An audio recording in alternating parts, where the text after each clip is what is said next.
Grain is the only thing that makes you fat. You've got to understand that. My grandfather told us as we were little kids on the farm, grain for gain, protein for production. Remember that, just as a mantra, grain for gain, protein for production. Okay? You want the cow to be fit and healthy, you feed it protein. If you want it to get fat, ready for market, you feed it grain. This is a rotting tank. The only thing that actually becomes your life force is what rots. The quicker it rots, the easier it is for your body. This is the rotting tank. It only hurries up what happens naturally in nature. Right? That the stupidity of anybody says, don't eat meat, it's a heavy food, it doesn't rot, or it rots too easy, or it doesn't rot properly.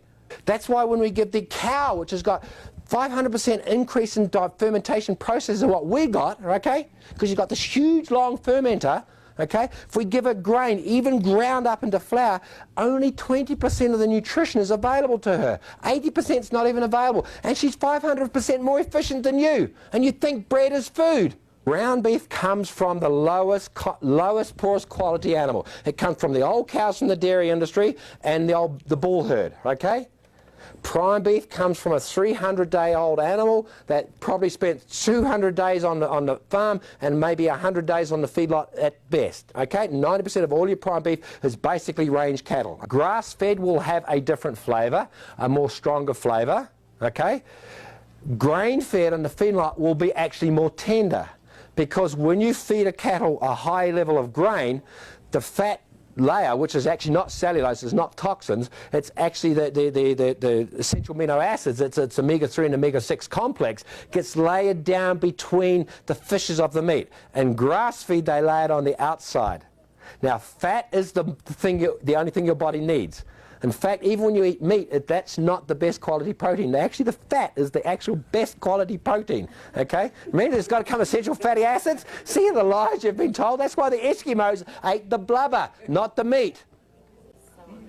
Okay? And fat, remember, can never make you fat. So the grass-fed layer of the essential omega-3 and omega-6 get laid on the outside of the muscle. When you corn-feed it, it gets layered down through the fissures, which is not as healthy. But it makes the meat very tender. And that's what Americans think they want. Okay? That's why when they go to New Zealand, which we've got no grain-fed beef, they can't. It's tough, and everybody bitches, but oh my God, this stuff tastes good. Yes, also when we look at the frequency of energy around the molecule through electron microscope, we've actually got a much stronger field on the grass-fed. Yes, yes, yes. So it fires a bigger spark.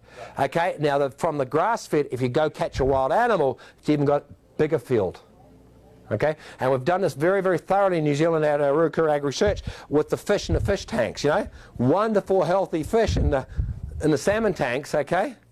But when we look at their field, it's same nutrition, same total digestible nutrients even, but it doesn't fire the big enough spark because it hasn't got a big enough field or strong enough field, which can only be seen on electron microscope with Kirlian photography.